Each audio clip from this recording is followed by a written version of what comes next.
Before independence, in 1966, Botswana was a labor reserve to mining towns in South Africa. This migration separated men from their families for long periods of time. When most men did not return, the Setswana expression Rrago o gatilwe terena, that is, your father was run over by a train, was coined to explain a father's absence in their children's life. To this day, the expression is still used. I don't have any memories. He specifically said it was an accident. I can say my regret is having child with her.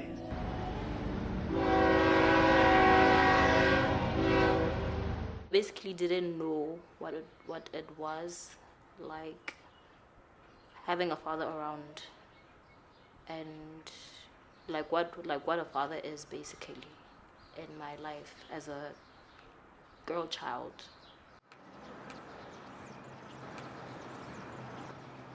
During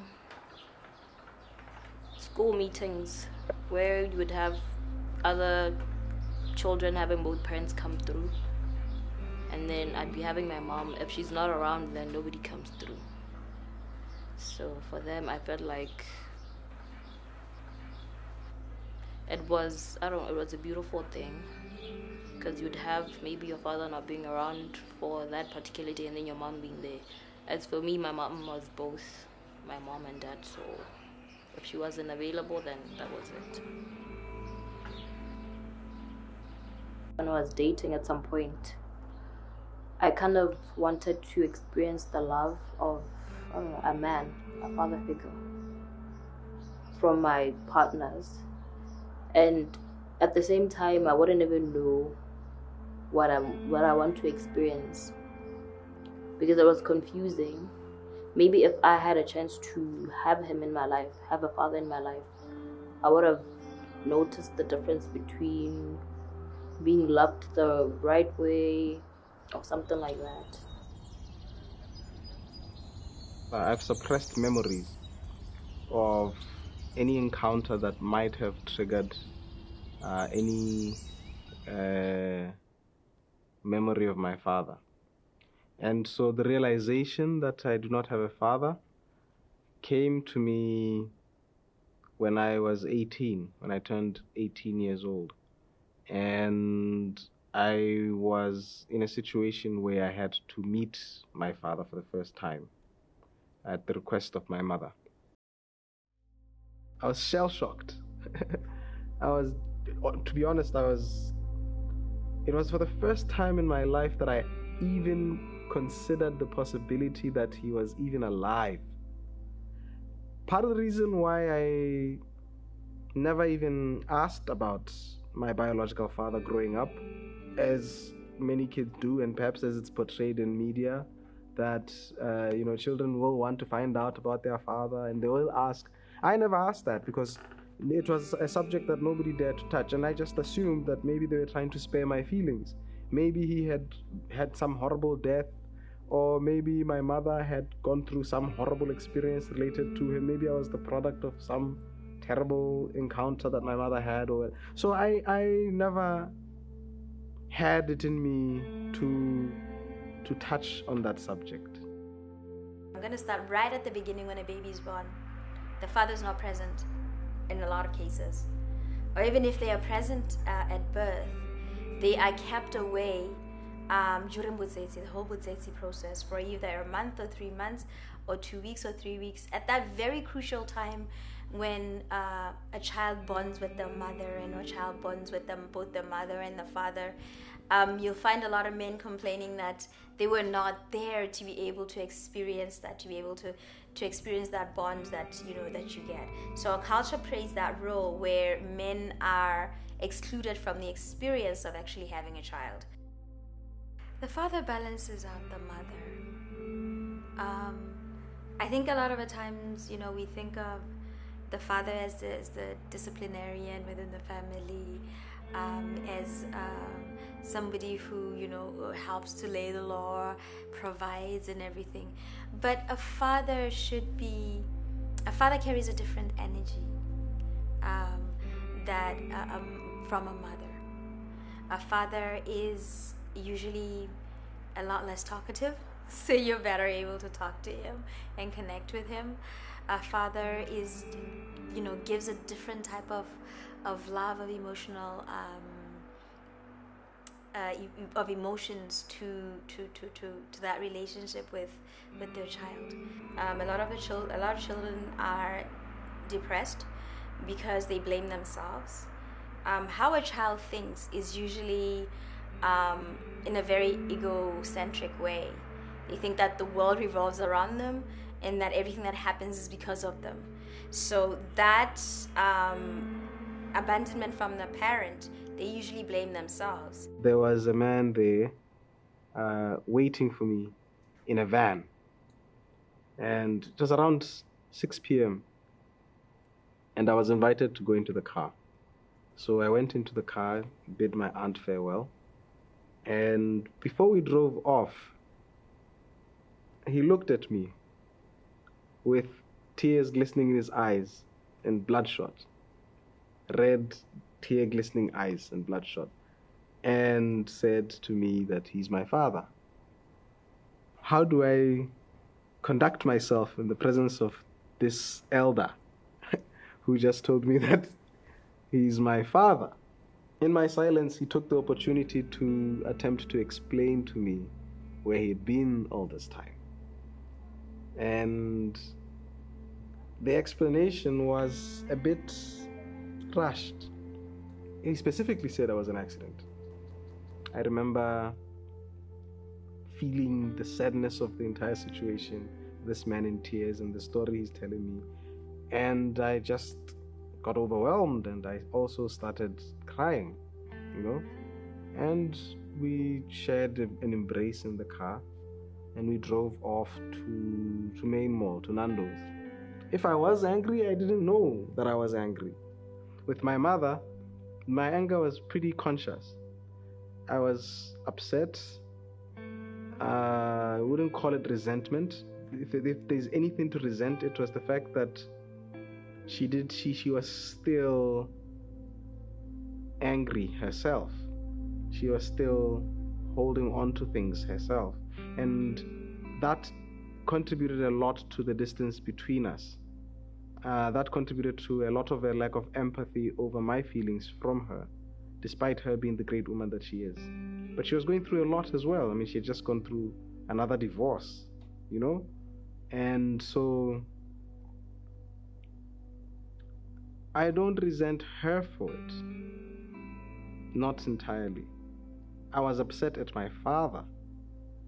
But it wasn't until later when I told both of them in a text message I sent to both of them that I am angry at them both. I emphasized that I'm angry at them both for teaching me all this misery and resentment that I was harboring. We had some misunderstanding with the mother of the child. Those misunderstandings end up leading to us separating.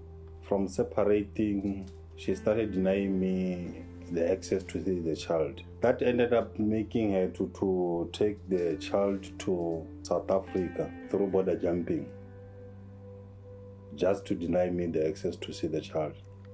By so doing, I tried to find a way of bringing my child back. By that time, I was not working. I went to Legal Aid Botswana.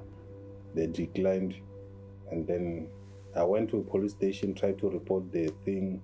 They declined, so I ended up giving up. I can say my regret is having child with her, because she wanted child so desperately from me. I wasn't ready to make the child, but I ended up doing so. At the moment, my hope is to God. If I'll be still alive, He will find me. By the time that we meet, I can give Him the love that He missed for those old days. Section 35. They are subject to the best interests of the child. the best interest of the child are always above every other right of the parent. The law says the child has to have a relationship with this parent.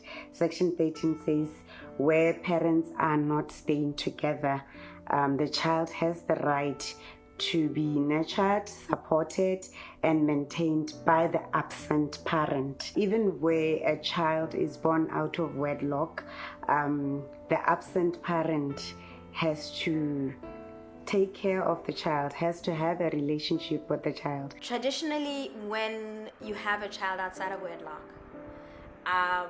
the father has to pay a certain price. Now, those prices are exorbitant. Some will charge like 8 cows, 10 cows, 2, whatever the charge is.